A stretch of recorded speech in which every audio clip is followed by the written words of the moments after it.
sovereign right to conduct their own foreign policy. I mean, they are bound by an obligation of loyalty. They should not do anything that indeed is in contradiction with any agreed EU policies.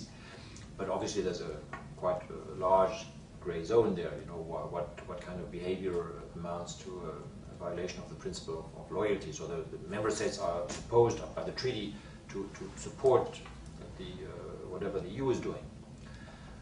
But of course, situations like in Libya illustrate that, you know, the national policies of member states are still there, and there are different interests.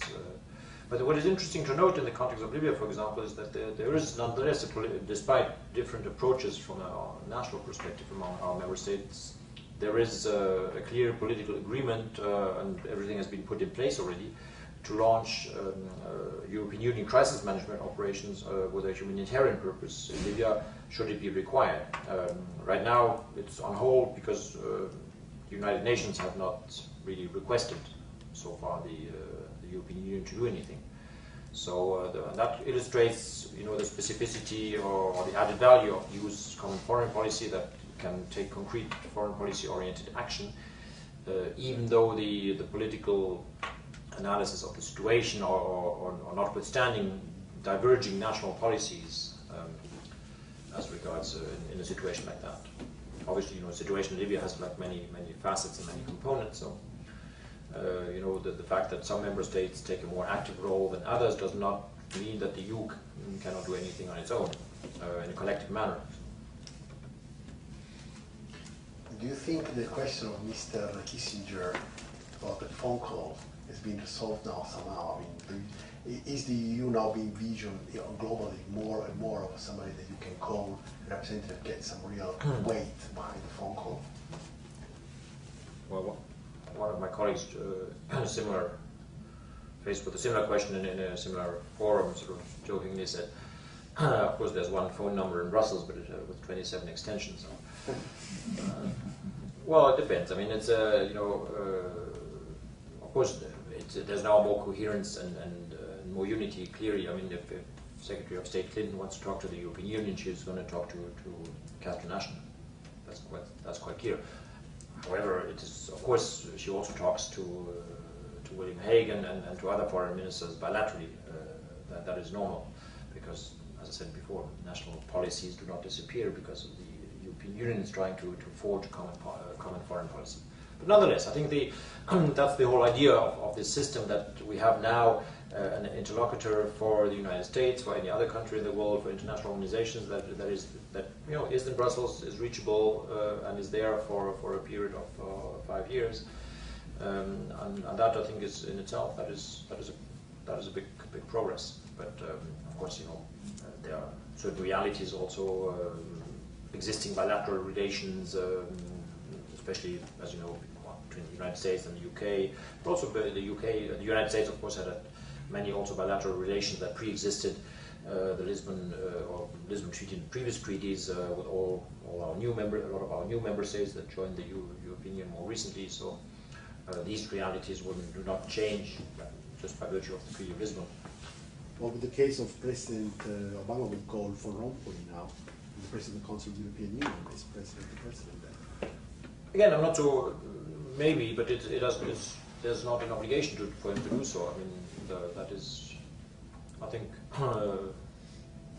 that depends on each given situation, certainly. I mean, and it depends on, indeed, where the EU has a role to play. I mean, it doesn't apply necessarily across the board, but for example, I mean, the EU is through Catherine Ashton, through the High Representative, directly, of course, associated, for example, in the Middle East peace process. There, of course, she will be a natural interlocutor for the United States or for others, but other situations may be different. But I mean, of course, for the regular EU-US summit meeting, of course, the spokesperson for the European Union will be the President of the European Council. In that regard, so that is there as a kind of clear. Then, you know, that is a situation where when we talk about the EU-US dialogue on political matters, that will be now conducted indeed between President Obama and President Van Rompuy.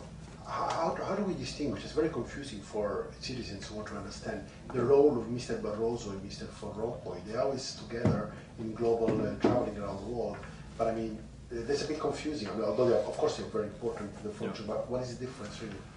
Well, as I said before, I mean, there indeed the system is maybe could still be improved, but that's just the reality. Then we still have that. Van Rompuy is supposed to talk about foreign policy matters, and Barroso will be speaking on behalf of the European Union in all other subject matters that have an external dimension that are not foreign policy in the ordinary sense or the strict sense. Development cooperation, environmental matters, climate change, for example, to name sort of the most prominent ones. I mean, the EU is one of the biggest, I think, donor worldwide of development cooperation, so that is a responsibility of the European Commission. Therefore, a member of the Commission or the President of the European Commission will speak on such subject matters. Anything relating to, let's say, economic and financial global governance will be covered by Barroso. But sometimes the lines are not so clear, of course, obviously. But if it's like a political high-level meeting such as the EU-US dialogue, I mean, there the most prominent role will fall on the President of the European Council, Van Rompuy.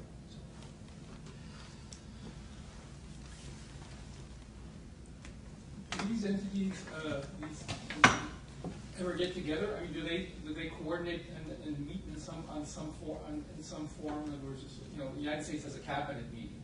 You know, the president has cabinet meetings. Let's say, I don't know, every week, every 2 weeks.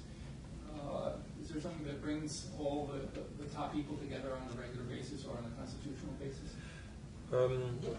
Yeah, that's a good question. It's not specified in the treaties. That is left just like you know, to the discretion of the persons involved. I mean, as I said earlier, the High Representative has this double hat. She's High Representative for the foreign policy and also Vice President of the Commission, and in that capacity her job is to coordinate the activities of the other 3 commissioners that are also active in external relations.